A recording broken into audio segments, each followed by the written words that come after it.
The January 6th committee is still collecting new evidence in its investigation from people who were close to the president while he was trying to overturn the results of the 2020 election. And one of those people is British filmmaker Alex Holder, who was actually making a documentary about the election and had access to Trump, as well as his oldest children and some of his senior advisors. He has nearly 11 hours of footage, which was subpoenaed by the January 6th committee. Holder himself met with the committee last week. He's also cooperating with prosecutors in Fulton County, Georgia, as they investigate whether Trump illegally tried to influence the election results there. And Alex Holder, whose documentary series Unprecedented premieres this summer on Discovery Plus, joins me now. Alex, can you explain to me how the committee made contact with you, or you made contact with the committee, in terms of them learning about the existence of this footage, which seemed like a fairly late-breaking revelation, given that it's existed for a long time?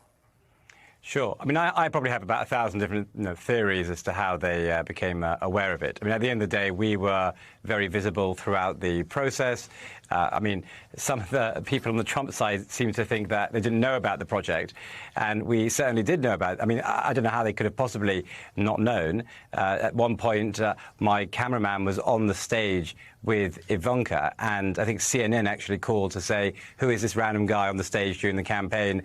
He's interrupting our shot. So we were there, we were very visible, and obviously on January 6th as well, on that terrible day, we were also filming throughout that tragic event. So I imagine there were lots of different ways they could have found out, and they reached out, and we're cooperating with them as they requested.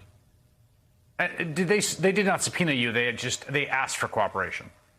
No, they did. No, the January 6th Commission did subpoena me and the material, and we've cooperated. Yeah, absolutely. This is a sort of random question, but 11 hours doesn't sound like a lot, actually, given how much footage goes into documentary filmmaking, particularly if it's longer than just an hour or 2 hours. Like, was there a narrow ask from them on the footage they wanted from you? Sure. So we actually have about over 100 hours worth of footage, which includes all the campaign rallies and the behind the scenes and some of the verite that we filmed throughout the campaign, as well as after the campaign as well, on the during the Stop the Steal, these sort of the Stop the Steal rallies that took place after the election had finished. So they specifically asked for raw interviews, which is what we gave them. And those raw interviews, as I understand it, are with people like Donald Trump himself, Ivanka Trump, others like that? Absolutely, yeah, exactly. It was the President Trump, former President Trump, his three children, as well as the interview that we did with the Vice President as well, and Jared Kushner.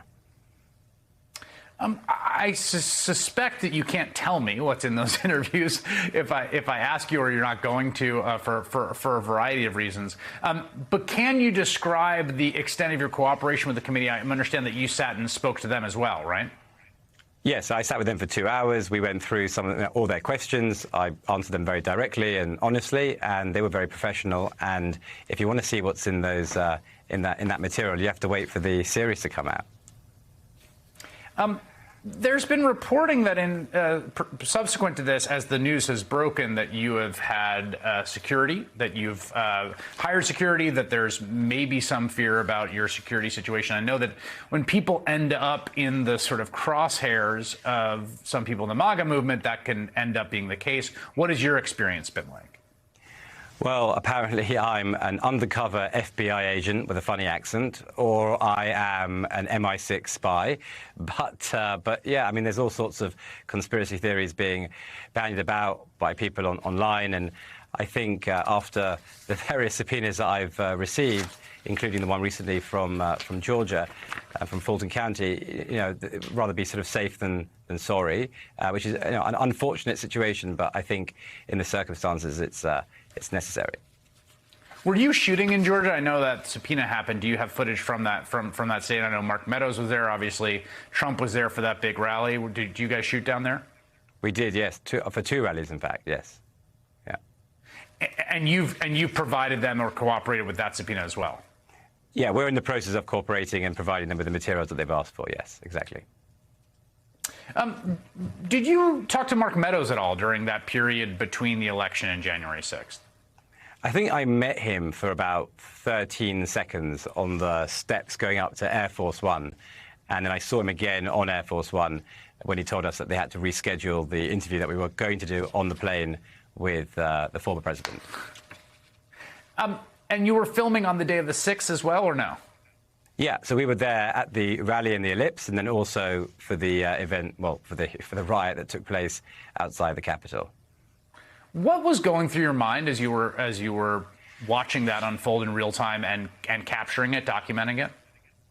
I mean, it was obviously horrific. I mean, it looked like a war zone. It was terrifying. My close friend, Michael, who was our DP for the project, is there immersed in this insanity.